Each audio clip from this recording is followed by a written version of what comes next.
Bonjour à tous, aujourd'hui nous allons rendre irréductible une fraction pour le niveau 3e. Donc cette notion est également vue dans les autres niveaux, mais on va se servir de la décomposition en produit de facteurs premiers, donc on va rester au niveau 3e. Alors on va voir comment on va faire pour rendre une fraction irréductible, on va voir la définition. Donc une fraction est irréductible lorsque le numérateur, c'est-à-dire le nombre du haut, et le dénominateur, le nombre du bas, n'ont de diviseur commun autre que 1, c'est-à-dire qu'on ne peut pas plus la simplifier. Alors on va faire un exemple. Donc 10 sur 12, ce n'est pas une fraction irréductible, parce qu'on peut encore la simplifier. En effet, 10 et 12 sont dans la table de 2, donc on peut au moins la diviser par 2. C'est deux nombres pairs. Donc 10 sur 12, c'est égal à 5 sur 6.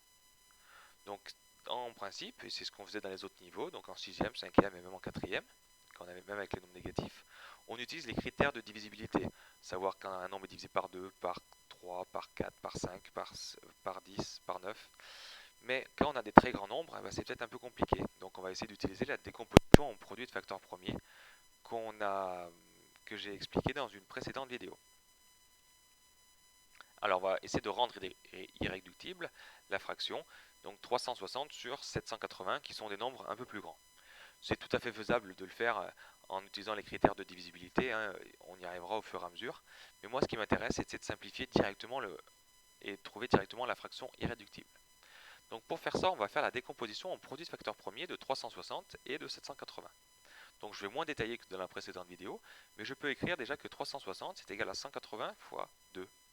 180 c'est un nombre pair, on peut l'écrire ensuite 90 fois 2. 90 c'est toujours un nombre pair, je peux l'écrire 45 fois 2. 45 c'est plus un nombre pair, donc il faut que je cherche dans la table de 3, parce que 45 est dans la table de 3, c'est égal à 15 fois 3. 15 il est encore dans la table de 3, c'est égal à 5 fois 3. 5, c'est 1 fois 5, et j'ai terminé.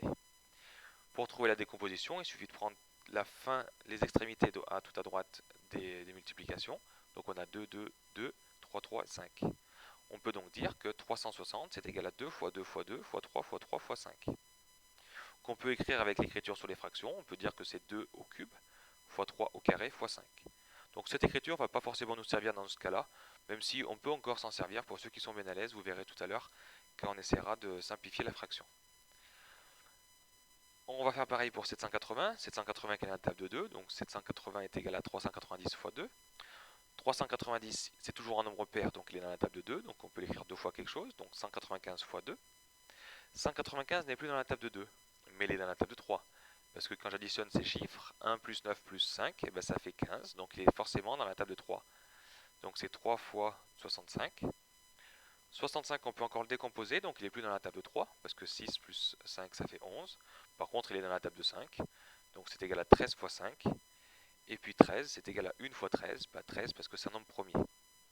Je peux donc dire que 780, c'est égal à 2 fois 2, fois 3, fois 5 et fois 13. Qu'on peut simplifier avec le carré, 2 au carré fois 3 fois 5 fois 13. Alors revenons à ma fraction, 360 sur 780, on va essayer de la simplifier.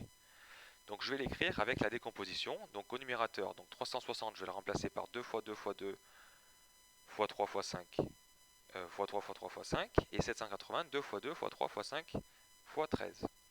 Donc l'écriture avec les puissances sert moins quand même. Et là, en fait, on n'a que des multiplications avec des facteurs en haut et facteurs en bas. Et vous avez vu, donc, en classe de 4e, ou même avant, que si jamais on a un nombre en haut et en bas qui sont multipliés, on peut les barrer. Donc je peux barrer un 2 et un 2 en haut, un autre 2 et un autre 2. Par contre, l'autre 2 va rester parce qu'il n'y en a pas un en bas. On peut barrer aussi un 3 et un 3, et puis un 5 et un 5. Alors on regarde ce qui va nous rester. Donc en haut il nous reste 2 fois 3, et en bas il nous reste 13. Alors si jamais il ne restait plus rien, en fait c'est pas qu'il restait rien, mais il restait toujours le nombre 1. Il ne reste pas 0. Donc et ensuite, voilà, il ne reste plus qu'à faire 2 fois 3 qui fait 6, et 6 sur 13. Voilà, je suis sûr que là, j'ai une fraction irréductible, je ne peux pas plus la simplifier.